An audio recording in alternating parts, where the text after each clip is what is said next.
Assalamualaikum warahmatullahi wabarakatuh. Bismillah, alhamdulillah, wassalatu wassalamu ala rasulillah, la hawla wa la quwwata illa billah, amma bad. Puji syukur dumateng ngersani Allah subhanahu wa ta'ala atas semua limpahan karunia nikmatnya. Salawat serta salam mari kita selalu aturkan kepada Nabi kita Muhammad sallallahu alaihi wasallam. Para jamaah sekalian, pasukan muslimin yang tidak menyadari bahwa pasukan musuh sudah bersembunyi di area medan peperangan, yaitu Hunain. Kemudian mereka pelan-pelan turun dari bukit.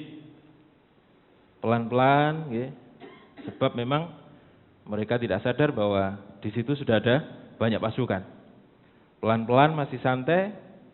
Nah, ketika pasukan terdepan sudah sampai di bawah, maka subhanallah, saat itulah keluar pasukan Hawazin, kemudian menghujani kaum muslimin dengan anak panah, sekaligus menggelindingkan batu-batu dari atas bukit. Itulah yang terjadi. Maka seketika keadaan menjadi kacau balau. Sudah tidak mikir antara satu dengan yang lainnya. Yang dipikir adalah keselamatan diri masing-masing. Maka pasukan muslimin kemudian bercerai-berai, lari, berusaha lari, walaupun sulit. Sebab kalau mau kembali ke atas, itu di atasnya sudah banyak orang, jadi kesulitan. Nah, para jamaah sekalian, dalam keadaan yang genting itulah, dalam keadaan yang panik luar biasa, ada seorang laki-laki pemberani yang justru dia berhasil sampai di terdepan di bagian tentara muslimin. Siapakah dia? Dia adalah Nabi kita Muhammad sallallahu alaihi wasallam. Luar biasa.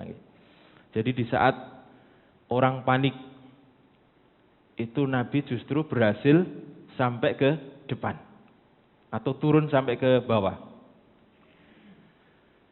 Sebab Allah telah menurunkan rasa ketenangan dalam hati Nabi. Kemudian beliau memanggil para sahabat, "Ilai ya ibadallah, ilahi ya ibadallah." Kemarilah kalian wahai hamba-hamba Allah. Kemari kalian, saya di sini. Kemudian ada beberapa sahabat yang mendengar, kemudian turun. Nah, ternyata orang yang paling dekat dengan Nabi atau orang yang bisa mendengarkan Nabi, ternyata adalah seseorang yang dia sudah bersyahadat, tetapi dalam hati masih dendam kepada Nabi. Ini orang yang paling jelas mendengar kata-kata Nabi. Ilahi ya ibadallah, kemarilah wahai hamba-hamba Allah. Nah, orang ini bapaknya dulu terbunuh di medan perang Uhud. Bapaknya sebagai pembawa bendera itu, panji. Dia adalah Syaibah ibnu Utsman ibnu Talhah. Nah, Utsman ibnu Talhah ini kebetulan ada nama yang sama. Nanti seorang sahabat juga namanya ada, Utsman bin Talhah juga ada. Cuma binnya lagi nanti yang beda. Utsman ibnu Talhah ini pembawa bendera di saat perang Uhud. Karena ayahnya mati di medan Uhud, kemudian dendam ini sulit dipadamkan. Nah, mendengar panggilan Nabi, Syaibah ini berpikir, wah, ini kesempatan untuk membalas dendam. Maka didatangilah Nabi oleh Syaibah ini. Dia berancang-ancang untuk menusuk Nabi dari belakang. Ya, memang posisinya di belakang Nabi. Akan tetapi dengan seizin Allah, ketika Syaibah ini sudah mendekati Nabi, sudah hampir menusukkan pedang, ternyata Nabi kemudian menoleh ke belakang. Beliau mengatakan, "Wa ma bika ya Syaibah?" Apa yang engkau lakukan wahai Syaibah? Melihat Nabi menoleh, kemudian ditanya demikian. Syaibah kemudian tidak bisa jawab. Mau jawab apa? Mau membunuhmu ya tidak mungkin. Cuma terdiam saja. Kemudian Nabi mengatakan, ya Syaibah, istaghfir. Mintalah ampun kepada Allah. Kemudian Nabi memegang tangannya, memegang pundaknya, dilus-lus itu mungkin. Nah setelah itu kemudian Nabi melepaskan tangannya, dan di saat itulah Syaibah merasakan perubahan yang luar biasa. Kata Syaibah, sebelum saya dipegang Nabi, sebelum saya dipegang Rasul, saya merasa bahwa Muhammad adalah orang yang paling saya benci.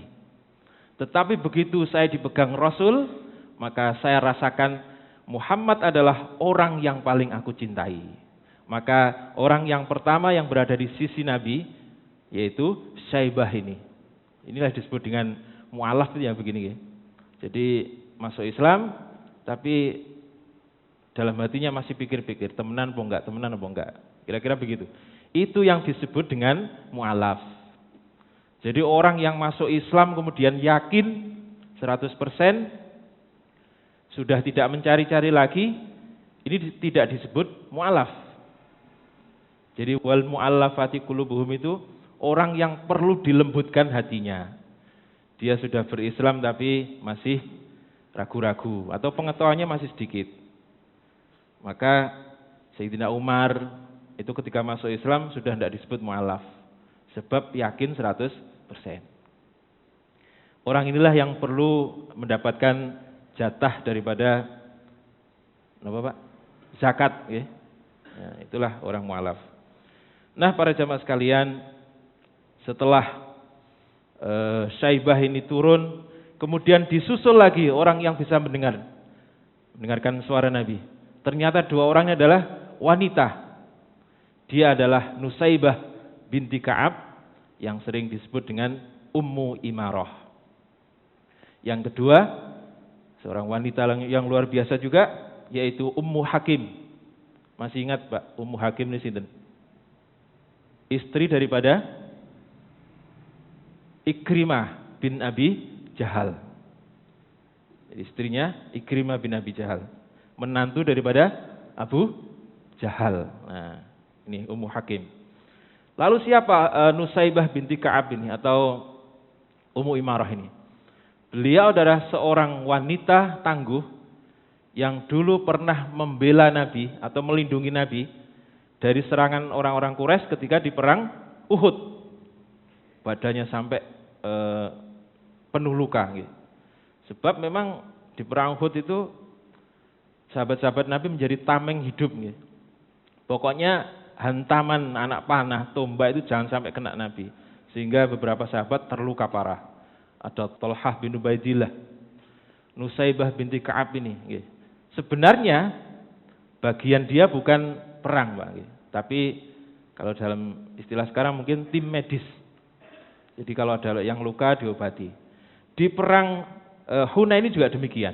Tetapi melihat suasana yang demikian, dua orang wanita ini kemudian terpanggil dan memegang pedang untuk melindungi Nabi. Nah, sementara Nabi terus berteriak memanggil para sahabat, "Ilayya ibadallah, ana Muhammad Rasulullah, ana nabiyyu la kadzib, ana Abdul Muttalib." Kemarilah wahai hamba Allah, disinilah nabimu, disinilah Muhammad, dan disinilah Muhammad putra Abdul Muttalib. Benar Pak? Abdullah ya. Tetapi Nabi ingin mengangkat kakeknya. Ya. Abdullah ini kan hidupnya tidak lama, sehingga pengaruhnya tidak banyak. Kalau Abdul Muttalib ya, itu pengaruhnya luar biasa. Bahkan beliau mempunyai kursi di sebelah Ka'bah itu. Orang yang melewati kursi itu pasti merunduk, saking hormatnya kepada Abdul Muttalib. Apalagi mendudukinya, tidak akan berani. Ini Abdul Muttalib. Maka yang dipanggil adalah, saya ini anak daripada Abdul Muttalib, orang yang kau hormati itu. Kira-kira begitu. Ini untuk menarik perhatian. Aku adalah Muhammad utusan Allah. Aku adalah nabi yang tidak pernah berbohong dan aku adalah anak daripada Abdul Muthalib. Kira-kira begitu. Tapi apalah artinya ya? Suara satu orang dibanding dengan riuh pikuknya ribuan orang, bahkan puluhan ribu. Tentara kaum muslimin saja 12.000. Ditambah dengan tentara musuh yang jumlahnya sekitar 4.000. Jadi sebenarnya secara jumlah mereka menang telak, Pak. Kaum Sakif dan kaum Hawazin hanya mempunyai pasukan sekitar 4.000. Ini orang laki-lakinya saja. Tetapi kaum muslimin mempunyai pasukan 12.000. Tetapi 12.000 ini kocar-kacir oleh orang 4.000. Kira-kira ngoten. Nah, para jamaah sekalian, kemudian karena saling melihat di mana Nabi, maka datanglah Abu Bakar, kemudian Sayyidina Umar, kemudian Sayyidina Abbas, paman Nabi. Dan begitu melihat kedatangan Abbas atau pamannya itu, Nabi gembira luar biasa. Allahu Akbar, wahai Abbas, kemarilah. Kira-kira apa, Pak, penyebabnya? Nabi kok gembira dengan kedatangan Abbas? Nah, Bu, barangkali ada yang tahu. Sebab suaranya Abbas ini kencang sekali, tanpa toa itu sudah sampai kemana-mana. Bahkan Nabi mengatakan, sautu Abbas ka sauti alfi rajulin. Suaranya Abbas itu seperti suara 1.000 laki-laki.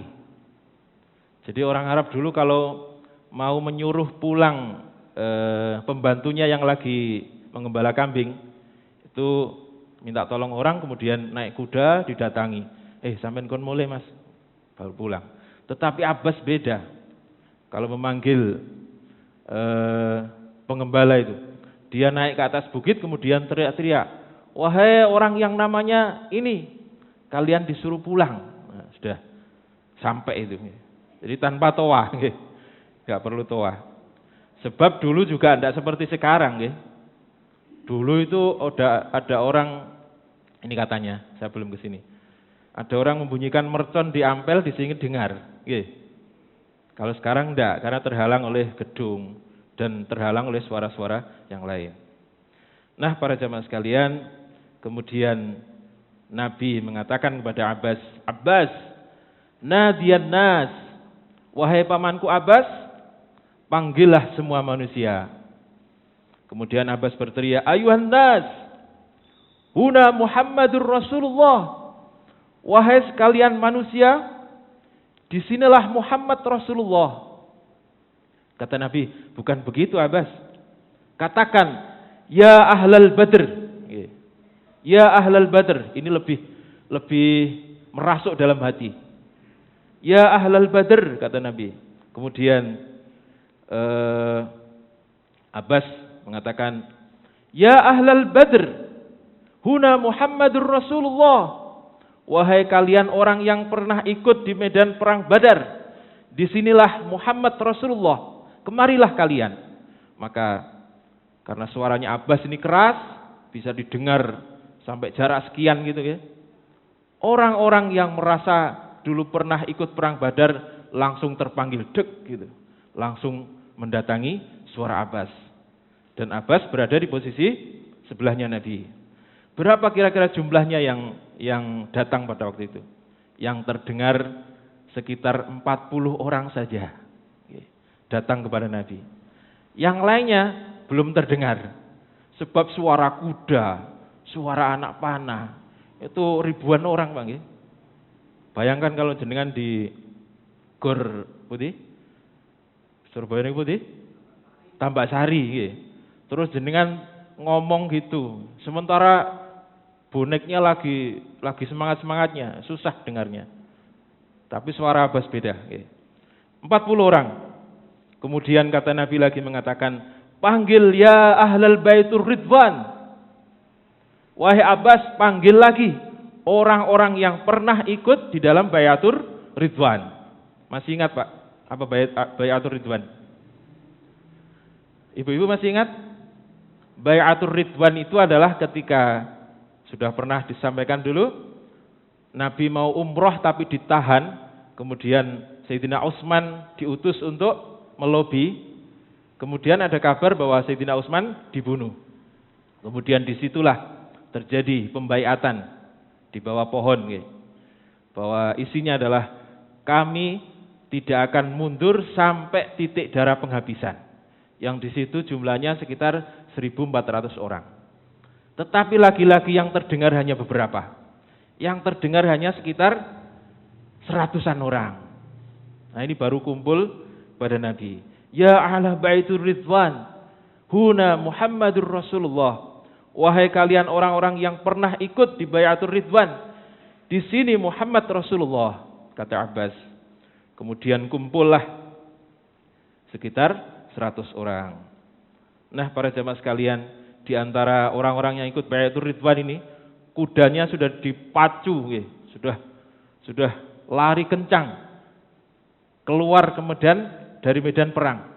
Mendengar kata-kata Abbas ini, karena begitu sulitnya menghentikan laju kuda ini, mereka terpaksa kemudian melompat dan lari menuju ke Nabi. Luar biasa. Kemudian Abbas ini kembali berteriak, wahai kaum Ansor yang dulu pernah berbaiat di Aqabah, Baiatul Aqabah yang pertama dan yang kedua. Maka orang-orang yang pernah ikut Baiatul Aqabah, ada sekitar yang pertama 12 orang, yang kedua 73-an orang. Ini kemudian kumpul, tambah lagi. Kemudian, wahai kalian Bani Hashim, wahai kalian Bani Abdul Muthalib, dipanggil satu-satu. Kenapa Abbas memanggil Bani Hashim, Bani Abdul Muthalib? Ini untuk memanggil orang-orang Mekah yang baru masuk Islam itu, yang belum begitu fanatik kepada Nabi, supaya datang kepada Nabi untuk melindungi Mekah. Kira-kira ngoten. Maka dengan jumlah yang sedikit itulah musuh ini akhirnya kocar-kacir. Berapa orang tadi, Pak? 4.000 orang. 4.000 orang, kemudian yang melawan, yang aktif maksudnya, itu sekitar 100 orang. Tetapi dengan 100 orang ini, Allah ingin menunjukkan kekuasaannya. Kalau kemarin dikatakan, iz a'jabatkum kasratukum, kalian telah berbangga hati sebab jumlah kalian besar, tetapi jumlah besar itu tidak bermanfaat sedikit pun. Nah, sekarang Allah ingin menunjukkan bahwa 100-an orang itu mampu memporak-porandakan 4.000 orang. Caranya bagaimana? Caranya adalah dengan cara menurunkan para malaikat untuk menakut-nakuti mereka. Nah, ini diabadikan di surat At-Taubah. Kalau kemarin it'ajabatkum itu 25, sekarang 26. Summa anzalahu sakinatahu ala rasulihi. Kemudian di saat yang genting itu Allah menurunkan ketenangan dalam hati atau dalam jiwa Rasulnya. Wa alal mu'minina, dan juga Allah menurunkan ketenangan atas hati-hati orang yang beriman. Berapa orang tadi, Pak? 100-an orang itu. Yang lainnya belum konsentrasi. Wa anzala junudan lam tarauha, dan Allah menurunkan tentara yang tidak bisa kalian lihat. Wa azzabal ladzina kafaru, dan Allah mengazab atau menghukum atau menimpakan bencana kepada orang-orang yang kafir itu. Wa dzalika jazaa'ul kafirin, dan itulah balasan bagi orang-orang yang kafir. Inilah ayat yang mengabadikan tentang perang Hunain. Jadi kalau di perang Badar itu malaikat langsung ikut perang. Jadi tiba-tiba orang itu tergeletak, tapi siapa yang nyabet atau yang mentung tidak tahu. Sehingga ada para sahabat ini yang membawa tawanan, kemudian siapa yang menawan ini? Saya, Rasulullah. Enggak, saya tadi tidak lihat kok. Kira-kira begitu. Yang ditawan ngomong, enggak ya Rasulullah. Saya yang dinawan atau yang melumpuhkan saya bukan dia. Malaikat, Pak. Jadi kalau di perang Badar itu malaikat ikut perang, tetapi kalau di perang Hunain ini Malaikat hanya menakut-nakuti. Nah, dengan 100 orang inilah pasukan musuh yang jumlahnya 4.000 kemudian kocar-kacir, kemudian melarikan diri. Sementara pasukan muslimin yang posisinya masih berada di atas, karena lari tadi ke atas bukit, ini terheran-heran, kenapa serangan kok berhenti? Kenapa kok tidak ada yang ngejar lagi? Ternyata 4.000 pasukan dari Hawazin dan Sakif ini sudah melarikan diri menuju ke tempat yang namanya Autos. Kalau tadi medan perangnya disebut dengan Hunain, tapi kemudian mereka mundur ke tempat yang namanya Autos. Kemudian Nabi mengatakan, sudah, jangan dikejar dulu. Mana Khalid? Aina Khalid? Mana Khalid? Kemudian Nabi menjumpai Khalid masih dalam posisi luka parah. Kenapa kemarin? Sebab Khalid yang pertama yang turun, diserang habis-habisan. Puluhan anak panah menancap di tubuhnya, sehingga dia semaput, gak sadarkan diri. Aina Khalid? Mana Khalid? Maka ketika Khalid ini dalam keadaan luka parah, dibawa ke Nabi, kemudian luka itu diusap oleh Nabi satu-satu, seret sembuh. Diusap lagi, seret sembuh. Diusap lagi, seret sembuh. Setelah diusap satu-satu, Khalid dimandikan Nabi. Setelah dimandikan, Khalid disuruh bangun. Wahai Khalid, bangun. Ya Rasulullah, apakah saya tadi terluka? Kata Khalid. Iya, kamu terluka wahai Khalid. Jadi setelah diusap Nabi, kemudian dimandikan Nabi, Khalid sudah tidak merasakan perihnya luka itu. Koyok-koyok, tadi saya dulu terluka apa tidak ya Rasulullah? Tidak, ini, koyok ngipi gitu ya. Rasanya kok tidak ada yang sakit. Kalau orang luka walaupun sembuh kan masih ada rasa sakit-sakit begitu. Tapi ini tidak ada. Iya, kamu terluka tadi Khalid. Ya Rasulullah, apa tugas saya selanjutnya? Kata Nabi, kejar mereka sampai ke Autos. Suruh ngejar. Ya memang Khalid ini bidangnya di perang. Sehingga Nabi mempercayakan pengejaran ini kepada Khalid. Kalau kita mungkin yang disuruh habis terluka kemudian baru bangun, apa ndak istirahat dulu ya Rasulullah? Mungkin begitu. Tetapi Khalid kemudian siap ya Rasulullah. Maka berangkatlah Khalid menuju ke Autos, yaitu tempat atau markas kedua daripada suku Hawazin dan suku Sakif. Lalu apakah Khalid ini berhasil mengalahkan mereka? Akan kita bahas pada pertemuan yang akan datang. Demikian, kurang lebihnya mohon maaf. Mudah-mudahan manfaat. Wassalamualaikum warahmatullahi wabarakatuh.